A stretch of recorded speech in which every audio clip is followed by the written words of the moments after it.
Box office వద్ద Salaar cinema తుఫాన్లా భారీ వసూలుతో దూసుకెళ్తుంది. ప్రభాస్ హీరోగా యాక్ట్ చేసిన సలార్ సినిమా బ్లాక్ బస్టర్ దిశగా పరుగులు పెడుతుంది. యాక్షన్ మోడ్లో ప్రభాస్ను చూసి మంచి ఎగ్జైట్గా ఫీల్ అవుతున్నారు ఫ్యాన్స్. డిసెంబర్ 22 రిలీజ్ అయిన సలార్ స్టార్టింగ్ నుంచే పాజిటివ్ టాక్తో భారీ వసూలును దక్కించుకుంటుంది. 3 రోజుల్లో ప్రపంచవ్యాప్తంగా ఈ సినిమా ఎంత కలెక్షన్ సాధించింది అనేది మూవీ టీం అధికారికంగా ప్రకటించింది. సలార్ సినిమా 3 రోజుల్లో ప్రపంచవ్యాప్తంగా ఏకంగా 402 కోట్ల గ్రాస్ కలెక్షన్లు సాధించింది.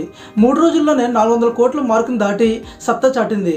ఫస్ట్ రోజు ప్రపంచవ్యాప్తంగా 176 కోట్లు రాబట్టిన సలార్ రెండో రోజు 119 కోట్లు, మూడో రోజైన ఆదివారం 107 కోట్ల గ్రాస్ను తన ఖాతాలో వేసుకుంది.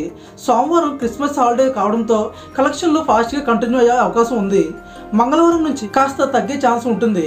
ఇకపోతే షారుఖ్ ఖాన్ హీరోగా ఈ ఏడాది వచ్చిన జవాన్ సినిమా ఫస్ట్ 3 రోజుల్లో ప్రపంచవ్యాప్తంగా 384 కోట్ల కలెక్షన్లు సాధించింది.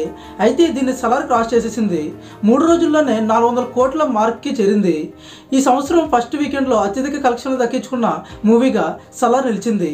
ఆంధ్రప్రదేశ్ అండ్ తెలంగాణలో ఫస్ట్ 3 రోజుల్లోనే సలార్ సినిమా 130 కోట్ల వరకు గ్రాస్ కలెక్షన్లు సాధించింది. ఇకపోతే నైజాంలో బాహుబలి 2కి మించి సలార్ కలెక్షన్లు వస్తున్నాయి. ఆంధ్ర సీడెడ్లోనూ సలార్ తుమ్మురేపుతుంది.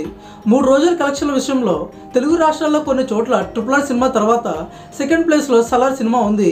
ఇక నార్త్ ఇండియాలో ఇప్పటి వరకు సలార్ మూవీ 63 కోట్ల గ్రాస్ అండ్ 27 కోట్ల షేర్ను రాబట్టింది. షారుఖ్ ఖాన్ యాక్ట్ చేసిన డంకీ పోటీలో ఉన్న సలార్ సినిమా మాత్రం ఫుల్ ఫామ్లో ఉంది. కర్ణాటకలోను కూడా 25 కోట్ల గ్రాస్ని దక్కించుకుంది. తమిళనాడు, కేరళలోను కూడా దూకుడు చూపిస్తుంది. విదేశాల్లో సలార్ ఆధిపత్యం కొనసాగుతుంది. మరి దీనిపై మీ ఒపీనియన్ ఏంటో కింద కామెంట్లో చెప్పండి. వీడియో నచ్చితే లైక్ చేసి మరిన్ని అప్డేట్స్ కోసం మన ఛానల్ని సబ్స్క్రైబ్ చేసుకోండి.